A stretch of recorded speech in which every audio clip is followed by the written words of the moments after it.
मधुबन के बाबा, मधुबन के बाबा मुरली वाले, आपका क्या कहना, आपका क्या कहना। ओम शांति। आज 1 अक्टूबर 2025 के साकार मधुर महावाक्य हैं। आज मीठे मीठे बाप दादा बोले, मीठे बच्चे, रोज रात को अपना पोता मेल निकालो, डायरी रखो तो डर रहेगा कि कहीं घाटा न पड़ जाए। बाबा ने कहा, मीठे बच्चे, रोज रात को अपना पोता मेल निकालो, डायरी रखो तो डर रहेगा कि कहीं घाटा न पड़ जाए। बाबा ने आज प्रश्न पूछा कि कल्प पहले वाले भाग्यशाली बच्चों को बाप की कौन सी बात फौरन टच होगी। तो उत्तर में बाबा ने कहा, बाबा रोज रोज जो बच्चों को याद की युक्तियां बतलाते हैं वह भाग्यशाली बच्चों को ही टच होती रहेंगी, वह उन्हें फौरन अमल में लाएंगे।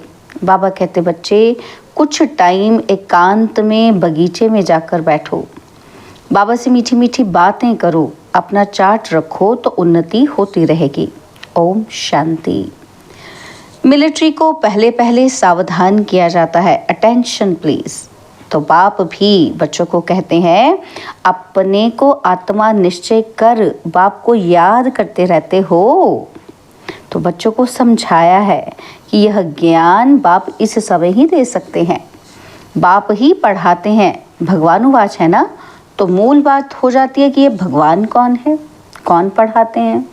ये बात पहले समझने और निश्चय करने की होती है, और फिर अति इंद्रिय सुख में भी रहना है। आत्मा को बहुत खुशी होनी चाहिए, हमको बेहद का बाप मिला है। बाप एक ही बार आकर मिलते हैं वर्षा देने। किसका वर्षा? विश्व की बादशाही का वर्षा देते हैं। 5000 वर्ष पहले मिसल। यह तो पक्का निश्चय है कि बाप आया हुआ है, फिर से सहज राजयोग सिखलाते हैं। सिखलाना पड़ता है, बच्चे को कोई सिखलाया नहीं जाता है, आप ही मुख से मम्मा बाबा निकलता रहेगा, क्योंकि अक्षर तो सुनते हैं ना। यह है रूहानी बाप। आत्मा को आंतरिक गुप्त नशा रहता है, आत्मा को ही पढ़ना है। परमपिता परमात्मा तो नॉलेजफुल है ही, वह कोई पढ़ा हुआ नहीं है, उसमें नॉलेज है ही। किसकी नॉलेज है? यह भी तुम्हारी आत्मा समझती है। बाबा ने सारे सृष्टि के आदि मध्य अंत की नॉलेज है। तो कैसे एक धर्म की स्थापना और अनेक धर्मों का विनाश होता है, ये सब जानते हैं। इसलिए ही उनको जानी जाननहार कह देते हैं। जानी जाननहार का अर्थ क्या है, ये भी कोई बिल्कुल नहीं जानते हैं। अभी तुम बच्चों को बाप ने समझाया है कि यह स्लोगन भी ज़रूर लगाओ कि मनुष्य होकर अगर क्रिएटर और रचना के आदि मध्य अंत, ड्यूरेशन, रेपिटेशन को नहीं जाना तो फिर क्या कहा जाए। यह रेपिटेशन अक्षर भी बहुत ज़रूरी है। करेक्शन तो होती रहती है ना। तो गीता का भगवान कौन? यह चित्र बड़ा फर्स्ट क्लास है। सारे वर्ल्ड में यह है सबसे नंबर 1 भूल। कौन सी? परमपिता परमात्मा को ना जानने के कारण फिर कह देते कि सब भगवान के रूप हैं। जैसे छोटे बच्चे से पूछा जाता है कि तुम किसका बच्चा, तो कहेंगे फलाने का, और फलाना किसका बच्चा? फलाने का। फिर कह देंगे वह हमारा बच्चा। वैसे यह भी भगवान को जानते ही नहीं तो कह देते हम भगवान हैं। इतनी पूजा भी करते हैं परंतु समझते ही नहीं। गाया जाता है ब्रह्मा की रात, तो ज़रूर ब्राह्मण और ब्राह्मणियों की भी रात होगी। यह सब धारण करने की बातें हैं। यह धारणा उनको होगी जो योग में रहते हैं।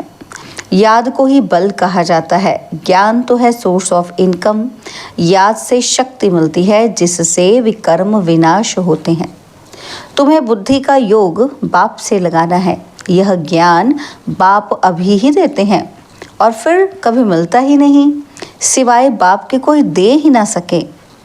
बाकी सब है भक्ति मार्ग के शास्त्र, कर्म कांड की क्रियाएं, उसको ज्ञान नहीं कहेंगे। स्पिरिचुअल नॉलेज तो एक बाप के पास है और वह ब्राह्मणों को ही देते हैं, और कोई दुनिया के पास स्पिरिचुअल नॉलेज होती ही नहीं। दुनिया में कितने धर्म मठ पंथ हैं, कितनी मतें हैं। बच्चों को समझाने में कितनी मेहनत होती है, कितने तूफान आते हैं। गाते भी हैं ना कि नैया मेरी पार लगाओ। सबकी नैया तो पार नहीं जा सकती, कोई डूब भी जाएगी और कोई खड़ी हो जाएगी। 2-3 वर्ष होते हैं कईयों का पता ही नहीं, और कोई तो पुर्जा पुर्जा हो जाते हैं और कोई वहाँ ही खड़े हो जाते हैं। इसमें मेहनत बहुत है। आर्टिफिशियल योग भी कितने निकले हैं, कितने योग आश्रम हैं। रूहानी योग आश्रम कोई हो ना सके। बाप ही आकर आत्माओं को रूहानी योग सिखलाते हैं। बाबा कहते हैं ये तो बहुत सहज योग है, इन जैसा सहज कुछ भी है नहीं। आत्मा ही शरीर में आकर पाठ बजाती है। 84 जन्म मैक्सिमम है, बाकी तो कम कम होते जाएंगे। यह बातें भी तुम बच्चों में कोई की बुद्धि में है। बुद्धि में धारणा बड़ा मुश्किल होती है। पहली बात बाप समझाते हैं कि कहाँ भी जाते हो तो पहले पहले बाप का परिचय दो। बाप का परिचय कैसे देवें, इसके लिए युक्ति रची जाती है। वह जब निश्चय हो तब समझें। बाप तो सत्य है, ज़रूर बाप सत्य बातें ही बताते होंगे, इनमें संशय नहीं लाना चाहिए। याद में ही मेहनत है, इसमें माया ऑपोजिशन करती है, घड़ी घड़ी याद भुला देती है। इसलिए बाबा कहते हैं चार्ट लिखो, तो बाबा भी देखे कौन कितना याद करते हैं। 1/4% भी यह चार्ट नहीं रखते, माना 1/4 1/4 भी लोग बाबा कहते चार्ट नहीं रखते। कोई कहते हैं हम तो सारा दिन याद में रहता हूँ। बाबा कहते हैं ये तो बड़ी मुश्किल है। सारा दिन रात तो बंधेलियाँ जो मार खाती हैं ना, खाती रहती हैं, वो याद में रहती होंगी। और शिव बाबा कब इन संबंधियों से हम छूटें, पुकारती हैं बाबा हम बंधन से कैसे छूटें। अगर कोई बहुत याद में रहते हैं तो बाबा को चार्ट भेजें। बाबा कहते तभी पता चलेगा ना, डायरेक्शन मिलते हैं कि रोज़ रात को अपना पोता मेल निकालो, डायरी रखो। डायरी रखने से डर होगा कि हमारा घाटा ना निकल आए। बाबा देखेंगे तो क्या कहेंगे कि इतने मोस्ट बिलवेड बाबा को इतना समय याद करते हो। डायरी में रिटर्न होगा ना फिर सारा, इसलिए डर भी लगा रहता है। लेकिन बाप कहते हैं लौकिक बाप को, स्त्री को तुम याद करते हो और मुझे थोड़ा भी नहीं याद करते हो। चार्ट लिखो तो तुम्हें आप ही लजाएगी, और इस हालत में मैं पद पा नहीं सकूंगा। इसलिए बाबा चार्ट पर जोर दे रहे हैं। बाप को और 84 के चक्र को याद करना है तो फिर चक्रवर्ती राजा बन जाएंगे।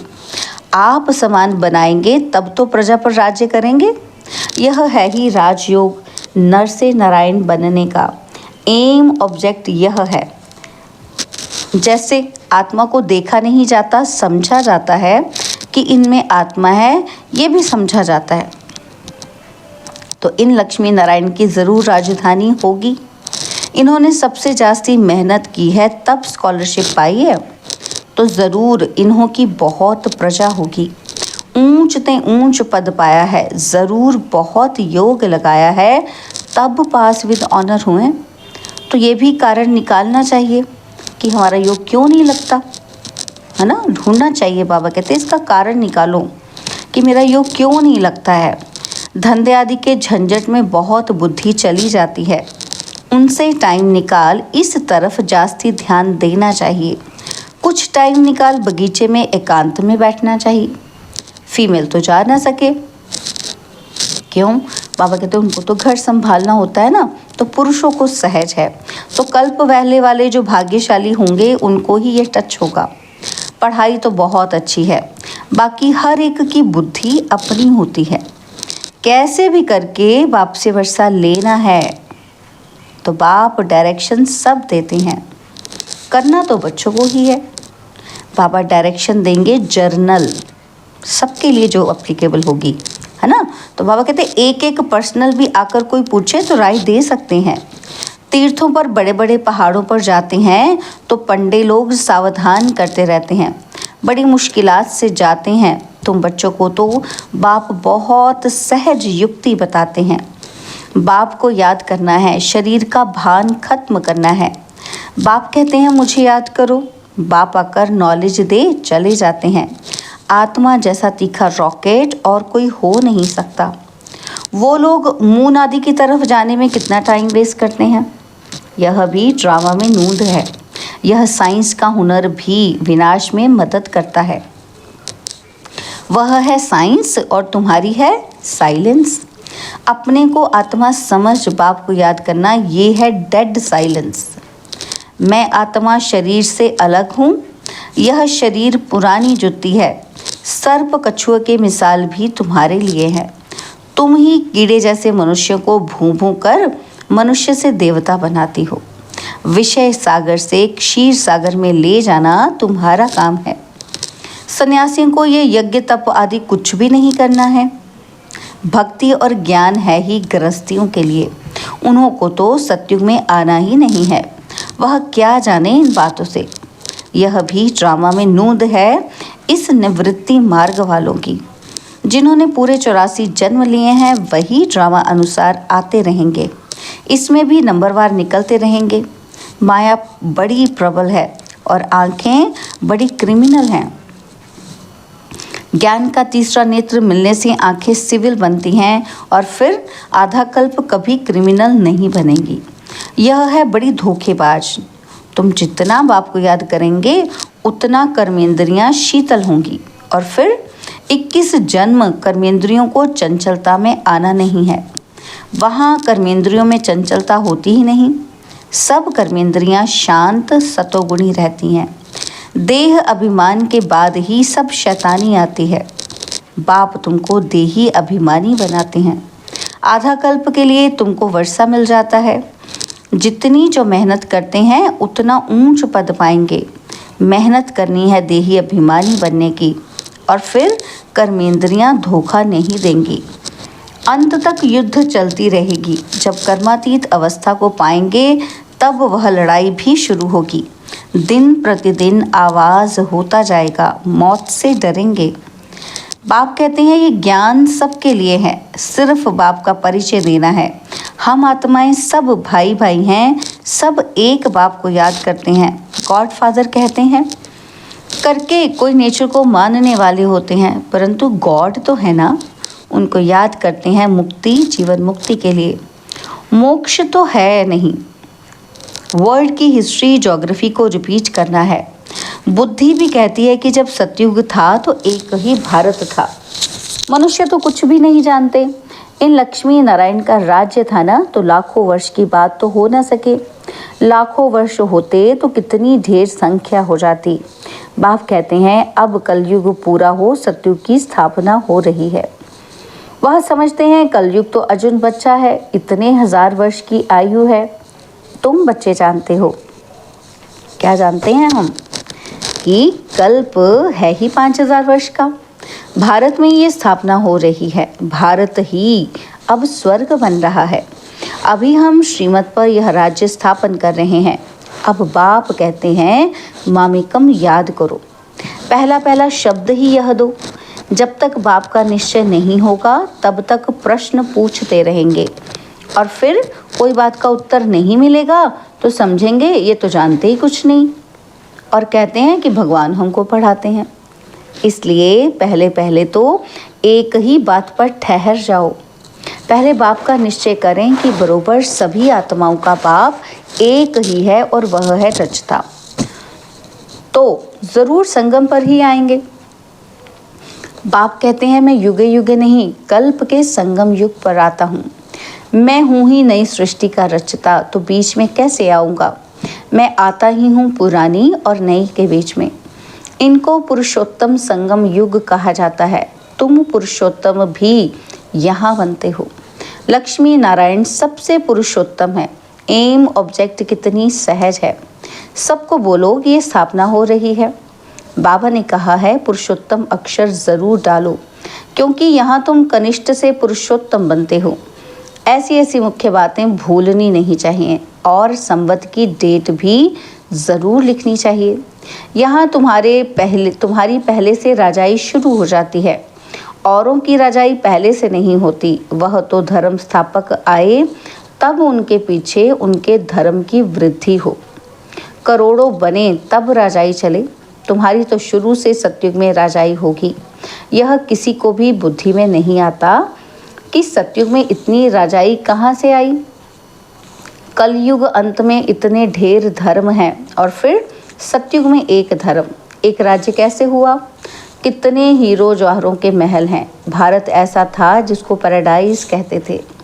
5000 वर्ष की बात है, लाखों वर्ष का हिसाब कहाँ से आया।